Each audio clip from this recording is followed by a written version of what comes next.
Okay, this is the second half of the garden update. This fence here is about 20 feet long. This fence right here is about 20 foot long.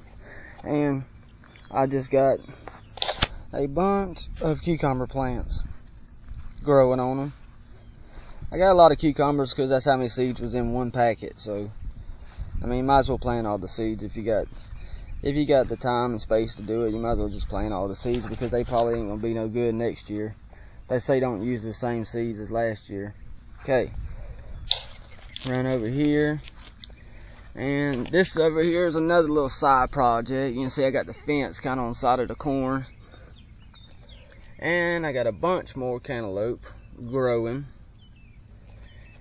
And I read on the internet that watermelon and cantaloupes grow best when planted beside corn because it provides a little bit of shade and sun at the same time. So, we will try it.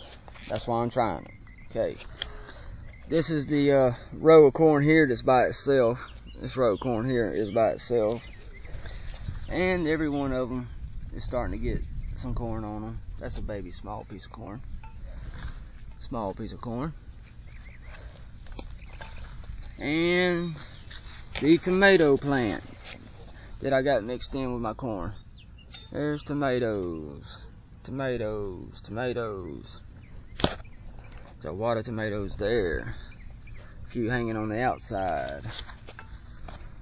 A few on the inside. There's some. See if I can't reach back down in here and show you some that's kind of mixed in with the corn.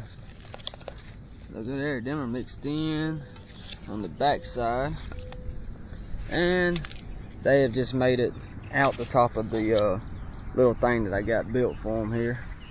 They just made it everywhere. Okay. The watermelon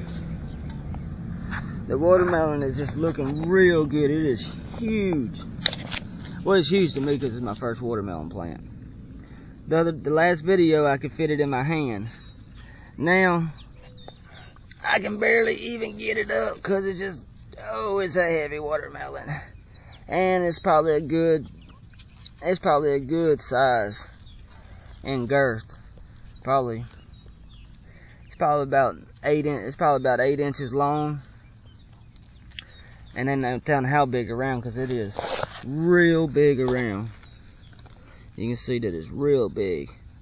Probably about a good 12 inches all the way around. Not wide, but you know, if you was to measure inches all the way around, kind of like you do measure your waist, it would probably be about 12 inches big around, which is doing pretty good.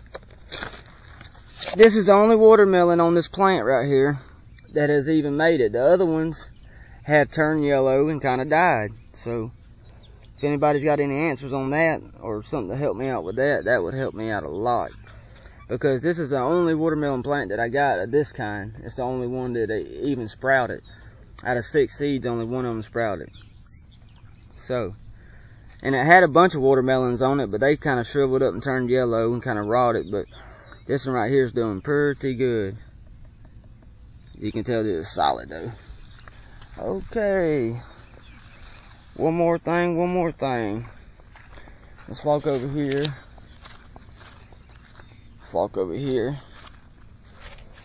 And these are my squash plants. And they have got squash on them.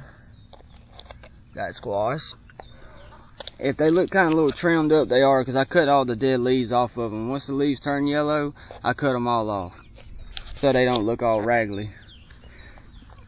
So, that's my squash plants.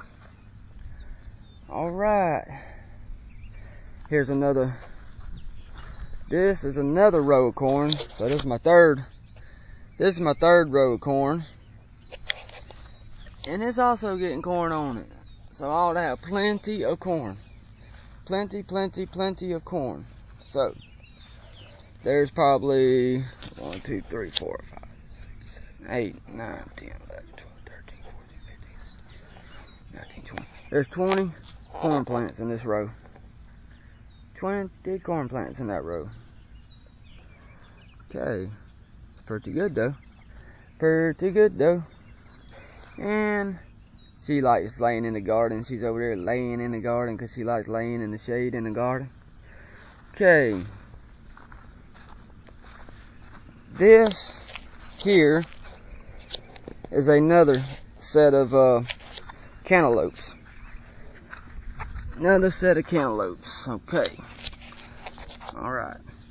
Now, I think I've got these spaced out pretty good. I'm trying a few other things. I'm growing them on the, I'm growing them cantaloupes over there on the fence trellis thing.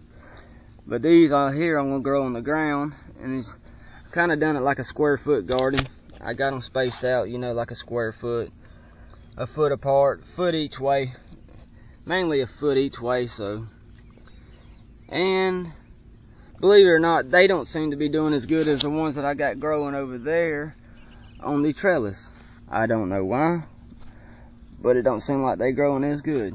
And look at here. Here's one that sprouted up out the side. I don't know how it got there, but it sprouted up out the side of the thing. Okay, my grape. It's my grape bush. Blue Lake grapes. And our grapes are doing pretty good. We have got some pretty grapes on there. Okay. Still no blueberries yet. Still no blueberries, and I probably won't get no blueberries this year. I might have to wait until next year on my blueberries. Okay. Here's my onions. And these are new potatoes. They've been growing a long time. Oh, for a while now, and they probably about 6, 7 inches tall. They're not growing that fast, I don't know why. And my onions, some of them are falling over. I don't know if they need fertilizer or what, but some of them are falling over. Okay. But they're growing pretty good. And this is another 4x4 section. Here is some more onions, which I think the birds are digging them up. I'm mad about it, that the birds are digging them up. So, okay. And this here is my sweet potato. This is a 4x4 section too. And you can see that it has just filled out the 4x4 section. Okay. Well, this is Richard Abels, and I'm growing my own greens. Trying to anyways. So, there it is. I got a nice little setup, and hopefully we will have some greens. I'm mainly leaning on the cantaloupe and watermelons because I think I'm actually getting into growing them. Here's a tomato plant that I thought was going to die, but it's coming back. We done a little science project. If you see the difference in watering it with milk and then watering it with water, and you don't want to water your plants with milk because it don't work. Even though they say it will, it don't work. It'll kill them. Let's run over here real quick and check out the raspberry. This raspberry bush had just took off from when we got it. It has just got all kind of new growth on it. All this is new growth. This is new growth. Wasn't none of this stuff even on it. It was just this one little stalk here, which is getting loaded with raspberries. There's probably about a little cluster, about 20 in there. They just are clusters of berries everywhere. And then if you go to the back side, there's another cluster. Let me back up. Another cluster of raspberries. So, oh, dang, there's another cluster in there. Dang, there's another cluster back off in there. Man, we're getting loaded with raspberries. Good deal, good deal. Real good deal. And here's another growth. This is a new growth right here. Try to weave it. That's what you want to do, is try to weave it through the trellis so it grows up and the wind won't blow it over. Okay. Right. This is Richard Abels, American Farms. Thanks for watching. Later.